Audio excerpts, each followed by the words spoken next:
Imana ivuga igakora. Hari igicu cy'abaha. Pawulo we yaravuze ngo mbonye ko imibabaro y'iki gihe itagereranywa n'ubwiza tuzahishurirwa. Aravuga ngo kandi ibyaremwe byose bitegerezanyije amatsiko guhishurwa k'umwana w'intama. Uyu munsi wa mbere ni ukubonana na Yesu gusa kwitora. Yesu muzabonanira hariya mu kirere muhoberane. Ibyo bikorwa bizamara imyaka 3 n'igice. Tutari twageraho Imana isi. Uhoberane akuhanagura amarira wariza kubwira ati nawe yo. Hari abazabahindukira bavuga bati ese nawe wahageze. Yohana yararetswe aravuga ngo marayika arambaza ngo bariya ni bande. Ngo agiye kusubiza ngo naba bandi bavuye mu mibabaro yabo banesheje isi. Tera haleluya. N'abantu batambutse barenga imibabaro yabo banesha isi. Ngo Yohana agiye kubona abona bari guhanagurwa amarira yabo. Tope enestai godra birifontrais n'abantu abo ni bandi. Ni igikorwa rero Yesu azakora ahanagura amarira y'abamwizeye, abomora inguma, abakuraho ibikomere bakomeretse. Hakurikireho ikindi. Haleluya. Iryo jwi rizavuga rizasakuriza ikintu cyose kizumva, cyose cyumve kirumvise kigeni. Ijwi rya gatatu ni ijwi ry'impanda. Rizavuga umugeni azamuka ariko tuzajya mu ijuru. Ndumva ngeze torero. Haleluya. Noneho rero mureke mbabwire Irembo Ryera TV. Irembo Ryera TV. Ashimwe cyane twese. Haleluya. Amazina yanjye nitwa Cyprien Hakizimana, ndi mwarimu, ndi umuyobozi wungirije w'iri torero. Ubwo ndibwira abashyitsi. Hanyuma mfite umudamu n'abana 4. Urumva ko ndimo ndagenda nigira imbere. Rero mbahaye ikaze mu ijambo ry'Imana. Ndagira ngo dusome ijambo dusanga mu rwandiko rwandikiwe Abaheburayo. Urwandiko rwandikiwe Abaheburayo igice cya 12.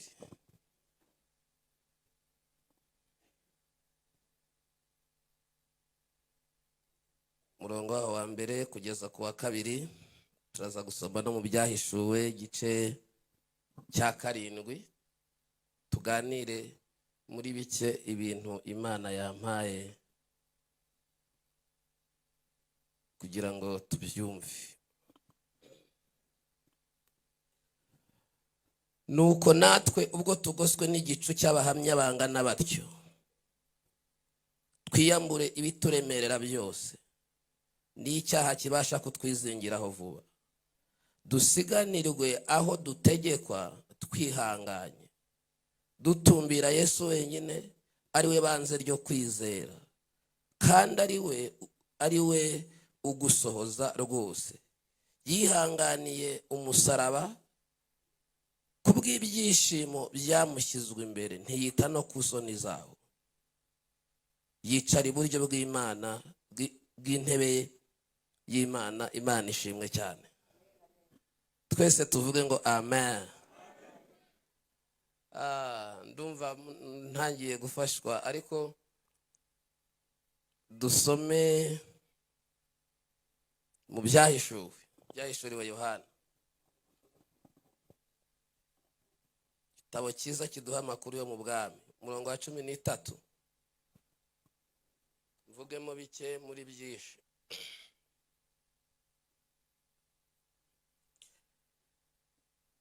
Haleluya. Umwe mu bakuru arambaza ati, aba bambaye ibishura byera ni bande kandi bavuye he? Ndamusubiza nti, mwami wanjye ni wowe ubizi. Arambwira ati aba nabavuye muri ya mibabaro myinshi kandi bameshe ibisura byabo babyejesha amaraso y'umwana w'intama. Nicyo gituma baba imbere y'Imana bakayikorera mu rusengero rwayo ku manywa na nijoro. Kandi yicaye kuri ya ntebe izababambaho amahema. Ntibazicwa n'inzara ukundi kandi ntibazicwa n'inyota ukundi, kandi izuba ntirizabica cyangwa icyokere. Ega ahantu heza. Kuko umwana w'intama ari hagati y'intebe y'ubwami azaragira akabuhira ku masoko y'amazi y'ubugingo, kandi Imana izahanagura amarira yabo yose ku maso yabo. Nimwakira ijambo ry'Imana. Ntitwakwirengagiza ibyo dukorera, Mana we, wowe ubabarira ibyo twakiraniwe. Niyo tunaniwe uduha ku mazi tugasindagira twegera uri. Umunota umwe gusa imbere yawe ntitwawugereranya n'imyaka myinshi ahandi. Haleluya. Watubereye isabato nziza, Mana uri mwiza ibihe n'ibihe. Ndumva amahoro, ndumva umutuzo, Mana uri mwiza ibihe. Ndumva imbaraga, ndumva kunesha, Mana uri mwiza ibihe n'ibihe. Mana uri mwiza ibihe. Haleluya. Iyo tunaniwe uduha ku mazi tugasindagira twegera uri. Umunota umwe gusa imbere yawe ntitwawugereranya n'imyaka myinshi ahandi. Ariko kuba imbere y'Imana ko numva biryoshye. Muvuge ngo amen. Kuba imbere y'Imana muri iyi minsi ndi gufashwa, numva ameze nk'umuntu ukabakaba kujya mu ijoro. Bibiliya iravuze ngo ubwo tugoswe n'igicu cy'abahamya bangana batyo, twiyambure ibituremerera byose.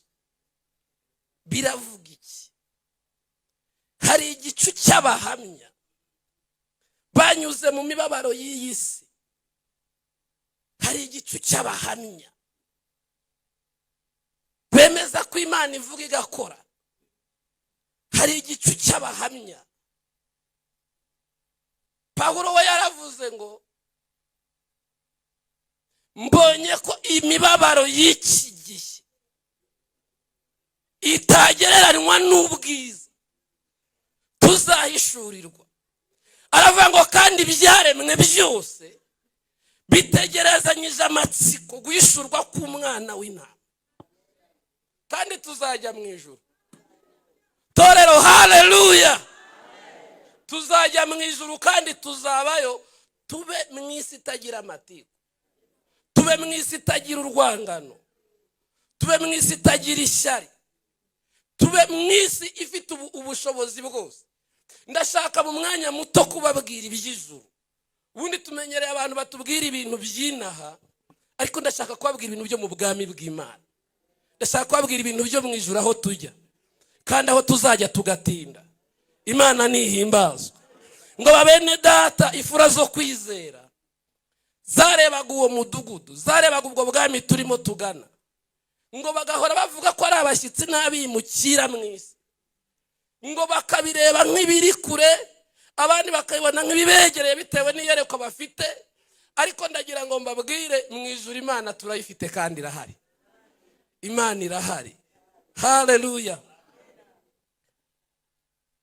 Kubera iki tugoswe n'igicu cy'abahamya? Nubwo hari ibitunanira, ariko hari abantu babishoboye. Igicu cy'abahamya benshi, harimo abo bita ba Yosefu, harimo abo bita ba Aburahamu batinze kubyara, ariko barihangana bagera ku mwuzuro w'Imana. Harimo abo bita ba Stefano, babaye abadiyakoni ba mbere, biciwe mu rusengero basabye ko barusohokamo, ariko aravuga ngo sinareka Imana yanjye. Dukoswe n'igicu cy'abahamya. Mu mpera Imana icyubahiro, twese tuvuge ngo amen.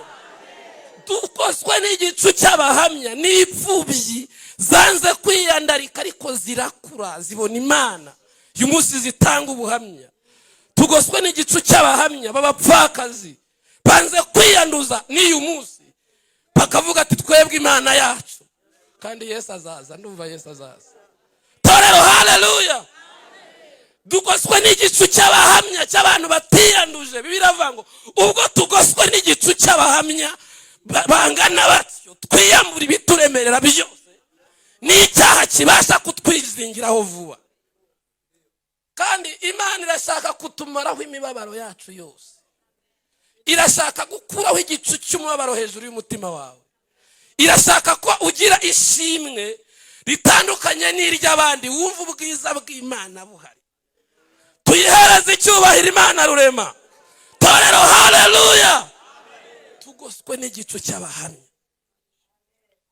Namenye ko ngoswe n'igicu n'ingabo nyinshi, ntabwo asate Yesu. Yesu mbereye mu buzima bwanjye, niyemeje yuko nzagukorera Mana.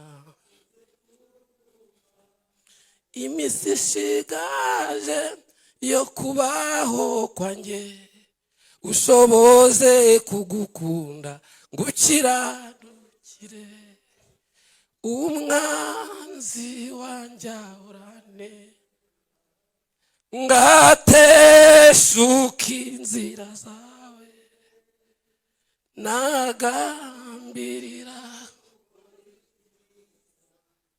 ibibi biganza imbere. Namenye ko ngo asante Yesu n'ingabo. Data ndagushimye.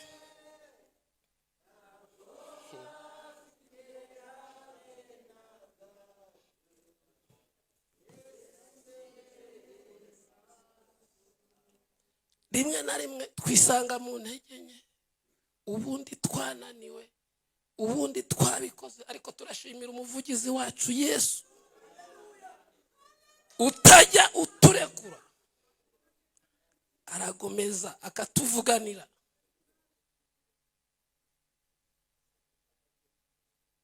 Twakijijwe tubishaka, twakijijwe tubyemera, tunabikunze.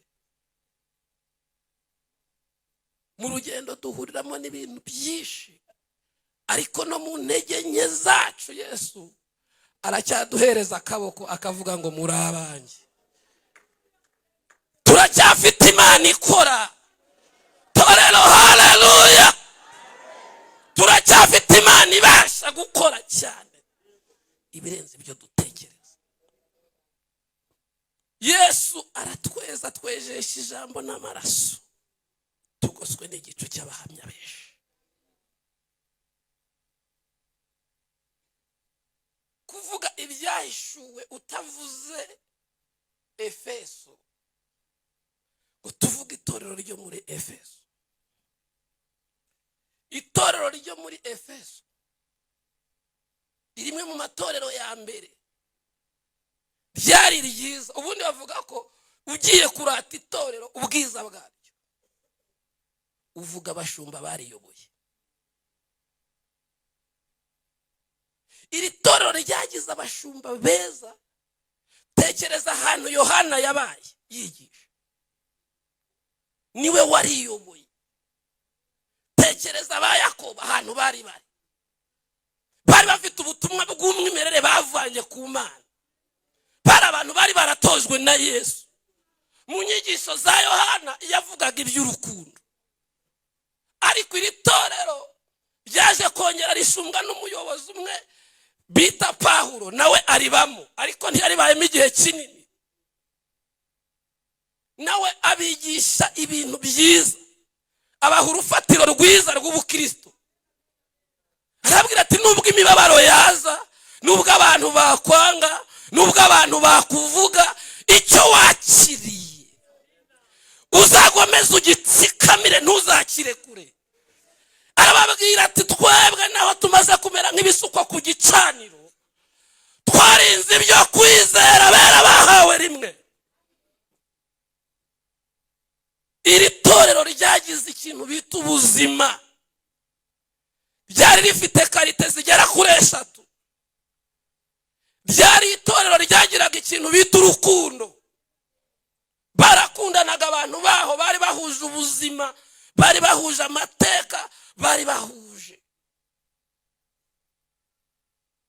Ikindi cya kabiri, bari abantu bazi kumva inyigisho,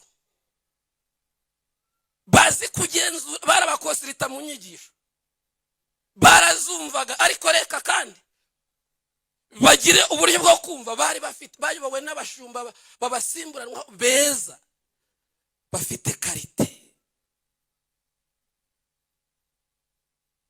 Kuko ba Pawulo, ba Petero n'abandi barababwiraga ati kuko nta rundi rufatiro, n'umuntu uzaza akaza atavuga Yesu muzamutera umugongo. Byari itorero ryiza, no mu ijuru bararyirataga. Kandi ryari itorero rizi kugenzura, ryumva Imana, rimenya Imana ivuze, rimenya Imana ikoze, rimenya. Banaryandikira baravuze ati cyakoze fite ibyo nkugaya. Ryari rimaze guteshuka. Icyo barabareze ngo nuko mwatakaje urukundo rwa mbere. Ariko ngo Imana igiye kubashimira bwa atari kwicyo mbashimira, nuko mwamenye kugenzura inyigisho z'Abanikorayiti. Ati ikindi, nubwo mwababajwe ntabwo mwigeze murekura ijambo ryanjye. Byari itorero rifite ubuzima, mwifurije kuba muri ryo. Byari itorero riryoshye, ariko kandi reka riyoborwe neza. Aba bashumba bari barabanye na nyiraryo. Buriya nushaka kumenya umuntu, uzabanza umenya aho yatorejwe. Ibi byo guhita dukizwa tugahita tugira umugisha, rimwe tukabadepasa. Ariko ababigisha n'aba bashumba bo bari mu ntumwa 12, babanye na Yesu, babona ukuntu Yesu yihangana. Utekereza umuntu wari ufite imbaraga. Yesu yari umuntu, ariko Yesu uragira ngo muvuge gute ko numva nk'ukuri. Umuntu wari ufite ububasha bwo gutubura ifi, iyo ashaka yari gushinga kampani y'amafi, kandi irindi soko ryose akarihagarika, akajya hamagara ifi zikajya ziza, bakavuga ati mujye muza mushake. Ariko ntiyinjira mu yindi business. yari afite ubushobozi bwo kuvuga ati yewe ndashinga buranjeri y'imigati myiza. Abantu bariye ku mugati Yesu yatubuye baramukurikiye, baba abagabo cyangwa abagore, bakavuga ati utandukanye n'uwo tugura. Nari ngiye kuvuga abantu bacuruza imigati myiza, ariko kubera ko batantumye kubamamariza reka mbihorere. Ariko baguraga uwo mugati bakavuga ati ntitwawukopara n'uwo twariye kwa Yesu yatubuye. Iyo ashaka ari gushinga buranjeri akagira abakiriya, aba bashumba tuvuga mu itorero rya mbere babanye na Yesu, bamubonye ahura n'abantu, baraza bamukatisha icyuma gutya, babona ntabirukanye, ntamanuye n'ingabo. Yesu arafite ubasha bwo kumanura umuriro. Yesu yari afite ubasha bwo kumanura umuriro, abona arabihoreye, baricaraho bakaganira, akagira gute, bakabona ubwiza, bakabona. None birayavuze ngo ubwo tugoswa n'igicu cy'abahamya bangana batyo, twiyambura ibituremerera byose, n'icyaha cyabasha kutwizingiraho vuba. Babana na Yesu iyo myaka yose, bamwigiraho ibintu byinshi byitwa kwihangana. Kandi itorero rya mbere nanone ryari rifite karite yo gukunda abashumba baryo, ryari rifite karite yo gukunda abashumba baryo. Aho bumvaga bari niho bifuzaga kuba. Ryari itorero ryiza wumva washyira mu mwanya wawe. Ibi byatumaga abashumba baryo barikunda ku rwego ruri hejuru, kuri bamwe bumvaga bari mu mbaraga z'Imana. Kandi abantu bakuzura umwuka wera Mana, abantu bakumva Imana ivuga n'Imana ikora, bakakira ubuhanuzi buturutse mu bwami bw'Imana.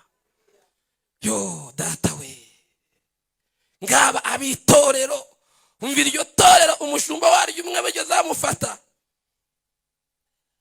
bita Petero, ngo rihita ryipangira amasengesho gusa, nta mudiyakono bibabwiye, nta wundi, ngo bijyana mu cyumba, ngo bene itorero barahura bahuje umutima, bahamagara Imana. Imana igarura Petero ari muzima. Ryari itorero nagukundisha kuba muri iryo tsinda, ariko n'inahari irahari na Kacyiru irahari, kuko itorero ni rimwe. Nibinkundira nkagira igihe nzabigisha ko aya matorero arindwi, aya matorero arindwi. Ntago tukubwiye Simuruna, tukakubwira Tuwatira, tukakubwira Laodikiya, tukakubwira ibyanyu. Ni itorero ryaje guhura n'abashumba bakunda ibigezweho, ari ryo tugezweho mu iki gihe. Ryahuye riza kugira ibibazo, leta rigira n'imigisha, rigiramo abantu bafite udufaranga. Ryari itorero rya nyuma, ryoburwa n'abantu bakunda ibintu bigezweho. Ariko usomye Bibiliya usanga ryarapfuye kweri. Igihe marayika yaryandikiraga yaravuze ngo ikimbabaje ngo nuko utekereza ko uri umutunzi, ngo ari kuri umukene wo kubabarira. Ryari itorero ryabayeho, ryagize igihe rigira riba mu bukene, ariko riza kuzamuka, abantu bo muri ryo barakira, baba abantu sirimu, baba gutyo, ariko bagenda batakaza karite y'ubumana. Iyo rero tugendeye mu buhanuzi bwa Daniel, dusanga ari ryo riri muri iki gihe, ari ryo riri muri iki gihe. Ryari itorero ririmo ibintu bigezweho, ririmo nyine abantu bafite ayo mafaranga, bafite n'abandi bavuga ati rwose dufite amarinete turabona, dufite amaso twe turareba. Bari abantu bafite filozofi nyinshi, bavuga ati twebwe dufite ukuntu tubigenzura. Donc ryari itorero riri kubwira ati rwose Yesu naza tuzabimenya, dufite ahantu tubirebera. Hari harimo abayiti, hari harimo abatekinoloji, hari harimo abazimenyi bw'ikirere. Bumvaga nta rembo na rimwe rishobora kunyuramo ngo Yesu abe yabatungura akavuga. Ariko arangije arabwira ngo ikibabaje ngo nuko mutekereza ko mufite amaso, ngo kandi muri impumyi zo kubabarirwa.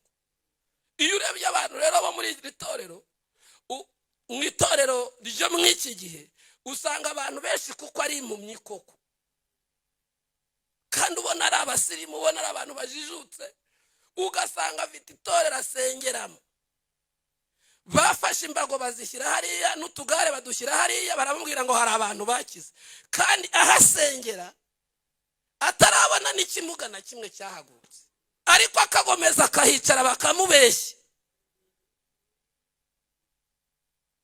Ninde muntu wagira ikimuga? Jewe rero njya nicara, muranyihanganira n'abadukurikira ari n'abari hano bashinzwe kunoza ikibonezamvugo, ubwo no kuvana umuntu bana n'ubumuga.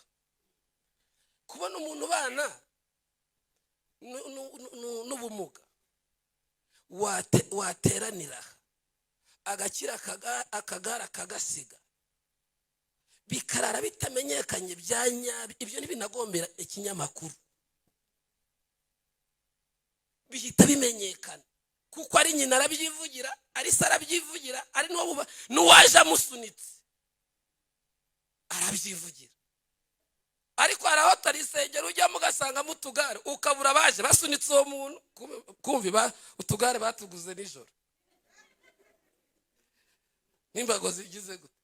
Ariko itorero ry'uyu munsi ryo sibyo nashatse no kuvugaho, reka nigiraho shaka kuvuga. Ariko ryari rifite ibintu bine bikomeye, ari byo biriho ubu ntashaka kuvuga keretse turi kwiga ibyahishuwe neza. Ariko Bibiliya yatubwiye ngo ubwo tugoswe n'igicu cy'abahamya bangana batyo, twiyambure ibituremerera ndetse n'icyaha cyabasha kutwizingiraho vuba. Mbabwire, Yesu azagaruka. Yesu azagaruka. Ndashaka kubabwira ibintu nibura Bibiliya ivuga by'imyaka 3 n'igice, kuko ndumva ashaka kuvuga ibintu byo mu ijuru muri iyi minsi. Shobora kuba ashaka kujyayo, kandi abantu bagira ubwo bakavata se yote wabugiye ari muto, reka da ningera hariya nzaba ntari muto, nzahita ngana n'abantu baho, kandi hari imibabaro izahita irangira. Kandi ntitubyirengagize, dukorera ikintu bita ijuru. Ijuru riraryoha. Kera numvaga ikintu cyambuza ijuru nakireka, natinze shakira ijuru, ariko Mana uzarime pe, natinze shakira ijuru. Ndavuga niba ryanyura aha urime, ntinda kugera ku byo abandi bageraho, shaka ijuru. Uko abantu batekinika ndabizi, uko abantu bagira ndabizi, ariko nkumva ndashaka ijuru. Imana izarime, ninagira n'intege nke izibuke yuko izampa ijuru. Banumva shaka ijuru. Kujya mu ijuru biraryoshye nta cyabisimbura, kandi ijuru ririho. Ijuru ririho, niba ibihugu bibaho ijuru naryo rirahari, niba imigabane ibaho n'ijuru naryo rirahari, kandi rifite nyiraryo, kandi tuzarijyamo. Torero, haleluya. Yesu yakopeje abigishwa bazamukana umusozi, ngo ahamagaye mu bwami wabo, ijuru rirakinguka bareba, ngo bagiye kubona babona Mose na Eliya. Abo ngabo bagiye kera mu myaka 1000, ariko ngo barabamenya. Barabamenya. Uyu Yesu twizeye tudafite ifoto ye, mukamwizera mwese ntawe ufite ifoto ye, mukamwumva mu mutima, naza nagera mu ijuru muri iki kirere muzamumenya. Haleluya. Nzamumenya, nzaba mpagaze imbere ye nyuzwe, nzamumenya mbonye inkovu zo mu biga. nzamumenya. Asante Yesu. Haleluya. Nzakumenya nanjye. Nzamumenya mbonye inkovu zo mu biganza bye. Nzamumenya. Sifite ifoto ye ariko nzamumenya. N'Aburahamu nzabamenya, n'Abayakobo nzabamenya. Fura zose zabanje kubaho nzazimenya. Twese tuvuge ngo amen. Yesu azaza. Ikintu cya mbere kizaba ni ibintu bitatu bya mbere bizaba mbere yuko ngera ahantu shaka kuvuga gatoya. Tuzumva amajwi atatu akomeye. Ijwi rya mbere ni ijwi rya Yesu bwe ahamagara itorero. Ntabwo rizumvwa n'undi muntu wari we wese. Azarihamagara yiteguza abantu be ko baje. Abo bazaryumva ari bazima, hari n'abazaryumva barapfuye bababwira ngo umukwe araje. Ijwi rya kabiri ni ijwi rya marayika ukomeye. Bakunda kuvuga ngo ni Gabriel wa wundi ushinzwe kurwana, ngo azavuga ijwi rikomeye riremereye, arivuga ngo mu kirere bwa budayimoni bubayo bwikubite hasi. N'ijwi ryo kweza ikirere ryaho umugeni agiye kunyura. Haleluya. Iryo jwi rizavuga, rizasakuriza ikintu cyose kizumva, cyose cyumve kirumvise kigeni. Ijwi rya gatatu ni ijwi ry'impanda. Rizavuga, umugeni azamuka, ariko tuzajya mu ijuru. Ndumva ngeze torero. Haleluya. Noneho rero mureke mbabwire, reka mbabwire akantu ariko ndabagarura mukumve neza. Ntabwo mbajyana muri filozofi vuba. Na Yesu nubwo yabacunguye arasa n'utabazi. Urumva ko mise mutakumva? Mise mbyumva. Narizi ko mutakumva nyine. Arasa n'utabazi. Why not atabazi? Yarabacunguye. Yesu yacunguye itorero.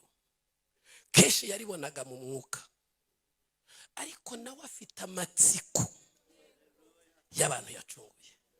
Uzareba umugeni muba mwari kumwe nimugoroba muri kugura imyenda, muri kwigira n'imyenda nimugoroba, ariko mwatandukana ugahita ugira amatsiko.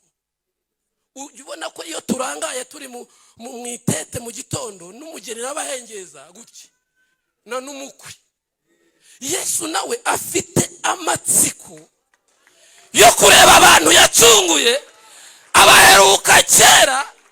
Ikiri hagati yacu na Yesu ni umwuka wera umujyanira amakuru, umubwira ngo umugeni aracyahari kandi aracyiteguye. Nubwo ari mu mibabaro ariko aracyagutegereje. Yesu nawe afite amatsiko. Igikorwa cya mbere kizaba mu myaka 7 mujya mwumva muri Bibiliya, umunsi wa mbere ni ukubonana na Yesu gusa kwitorera. Yesu muzabonanira hara mu kirere muhoberane. Ibyo bikorwa bizamara imyaka 3 n'igice. Tutari twageraho Imana iri. Muhoberane, akuhanagura amarira wariza, kubwira ati nawe yo. Hari abazabahindukira bavuga bati ese nawe wahageze. Yohana yararetswe aravuga ngo marayika arambaza ngo bariya ni bande, ngo agiye kusubiza ngo naba bandi bavuye mu mibabaro yabo banesheje isi. Tera haleluya. N'abantu batambutse barenga imibabaro yabo banesheje isi. Ngo Yohana agiye kubona, abona bari guhanagurwa amarira yabo. Tope enestai godrai will fontrise man. N'abantu abo ni bandi. Ni igikorwa rero Yesu azakora ahanagura amarira y'abamwizeye, abomora inguma, abakuraho ibikomere bakomeretse. Hakurikireho ikindi kizaba kiri muri iyo myaka 3 n'igice, ni igikorwa cyo gupimirwa imirimo y'itorero ku itorero. Za ndirimbo zawe, ya maturo yawe, kwa gupfukama kwawe kuzaba kuri guhabwa agaciro muri iyo myaka 3 n'igice. Imana izaba iri kubitereka ku munzani wawe, imirimo yawe igenda igukurikiye. Ubwo uzaba utari wagera aho Imana iri, kuko Yesu ntago azajya kukumurikira Imana ugifite ya marira. Uzaba ufite ibyishimo, uzaba ufite umunezero, uzaba uvuga ati wakwigumira aha, ariko Yesu azakubwira ati oya ngwino tope anyways. Tuzajya mu ijuru. Imana yacu nihimbazwe, muyimbere icyubahiro.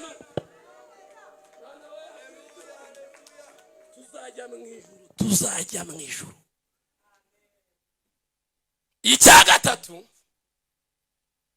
ni Yesu azakora, Yesu azamurika itorero imbere y'Imana Data. Nyuma yuko amaze kubahanagura yamarira, nyuma yuko imirimo yanyu imaze gupimwa neza, azababwira ati noneho ni mwambare tugende, ngiye kwereka Imana Data abo nari naracunguye. Tuzagenda dusa neza. Abavuga ngo nitugera mu ijuru tuzarya, uwo mwanya ntiwawubona. Hazaba hari ibintu uzarebe kumbwira. Ubundi na hano mu isi ushonje iyo wagize ibihe bibi, ariko iyo wibereye muri hano yitinga ibereye mu mavuta. Reka ntiwibuka ko n'abana ntubibuka, n'umugore ntumwibuka. Umuntu wese wibuka ibintu bya bindi bikenewe abagiye mu mubiri, ariko uri mu mwuka shwi abayibere. Rero muri ayo mavuta tuzaba tuyarimo, ntawe uzabatekereza ibindi byo kurya, cyane ko nta n'inzara tuzaba twajyanye. Ikindi agashya kazaba kahabaye, tuzaba twasize imibiri ipfa, kandi imibiri ipfa ni nayo isonza. Reka mujyanwa namwe mujya mwumva mushyire muri logique. Imibiri ni isonza, ni yigira inzara, nta gifu tuzaba dufite, nta bindi. Hari ibintu bizaba bidahari, ibyo gutekereza ngo uzarya ibi byibushye ni nko kuguhumuriza. Kuko n'ubundi icyo nzi cyo mu bwami bw'Imana, kubona Yesu birahagije, biruta ibyo kurya, biruta ubutunzi, biruta amafaranga, biruta icyubahiro. Kubona Yesu, kumenya umukiza bimbere y'umugisha mwishina, rukundo rwenda rwumvise rungeze ku mutima, ndumva imbaraga. Mubwire ye gutinya,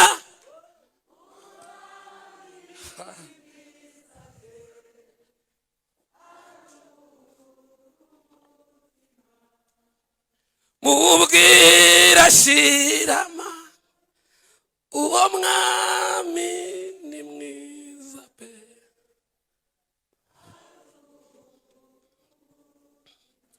Guhura na Yesu, kuzabana na Yesu biruta ibyo kurya.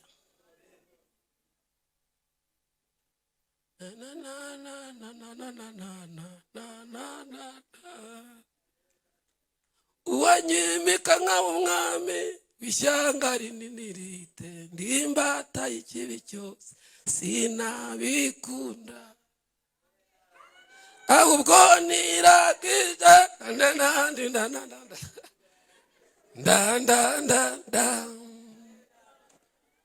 ariko bara tuzajyayo twese tuvuge ngo amen.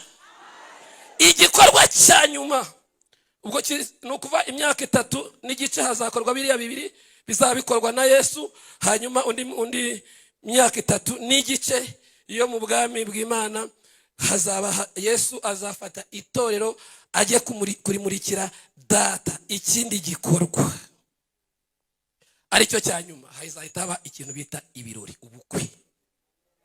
Ubwo bukwe noneho buzaba burimo Imana Data.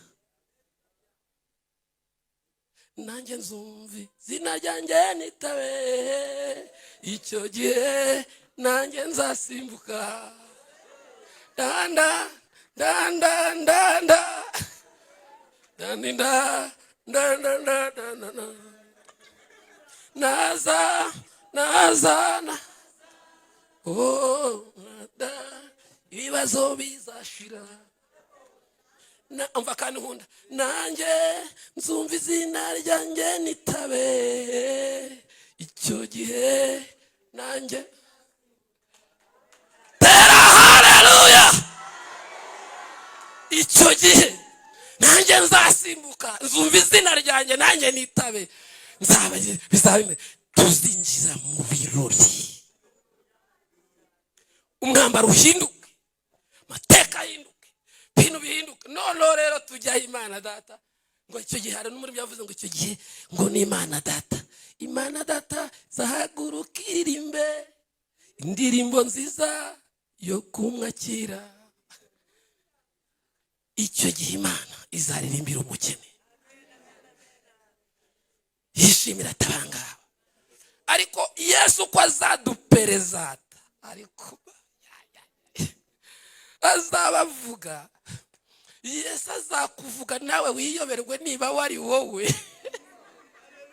Wibagirwe ko wakodeshaga, wibagirwe ko wari waratinze kubyara, wibagirwa gahinda kose wowe. Azakuvuga, azavuga atabangaba ubona Data. Reka mbakubwire, babaye mu isi imbi, babaye mu isi y'abantu b'abatekinisiye.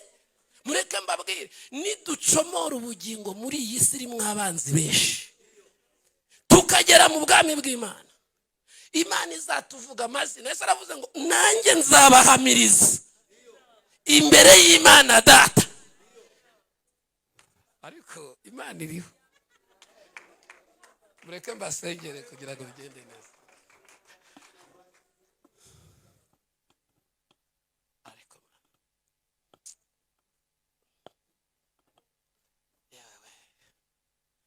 Nahawe ikibanza na Data wo mu ijuru, mu rugo rwe rwera kubw'umwana, azangezayo ngo tubane iteka ryo, icyampa ngo nawe tuzajya ninginga. Haleluya. Mbega igihe kizaba cyiza tugeze mu bwami bwa Data. Hapfubye hakubitirwa. Nahawe n'umwambaro mwiza wera twabacu we yatubikiyeyo. Duhaguruke twese nkawifuza mujye icyamango nawe ninginganza ni ngingima ngikwereke umwakire